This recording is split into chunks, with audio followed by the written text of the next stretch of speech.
نحمد و نصلی علی رسول الکریم۔ یہ جو مسجد آپ کو نظر آ رہی ہے مسجد شیخین ہے، بہت ہی تاریخی مسجد ہے۔ مسجد نبی شریف سے جب جبل احد کی طرف جائیں تو یہ مسجد تقریباً 2 کلومیٹر کے فاصلے پہ بائیں ہاتھ پہ مین سڑک سے ذرا سا اندر، یعنی تقریباً 50 میٹر کے فاصلے پر ہے۔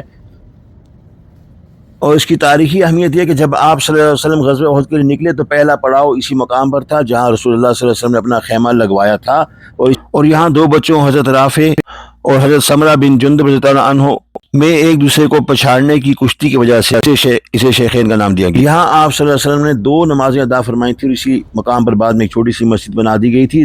ترکوں نے مسجد کے اوپر 2 گنبد تعمیر کروا دیے تھے۔ آپ صلی اللہ علیہ وسلم نے اسی مقام پر ہتھیار بندی کی تھی اور 2 درعیں ذیب تن فرمائی تھیں۔ اسی جگہ پر پڑاؤ کے دوران آپ صلی اللہ علیہ وسلم نے مجاہدین کو منتخب کیا۔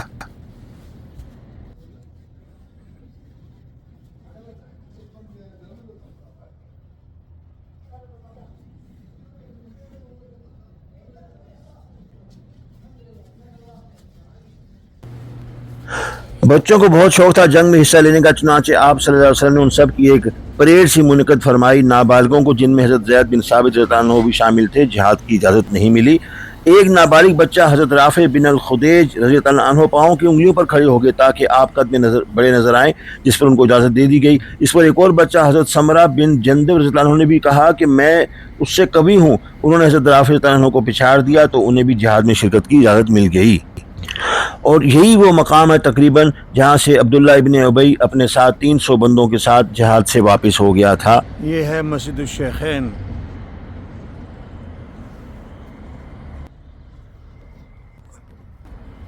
مسجد الشیخین is a very historical mosque in مدینہ منورہ۔ تو ناظرین آپ نے دیکھا کہ کتنی تاریخی مسجد ہے اور غزوہ احد کے حوالے سے اس کا کیا تعلق ہے۔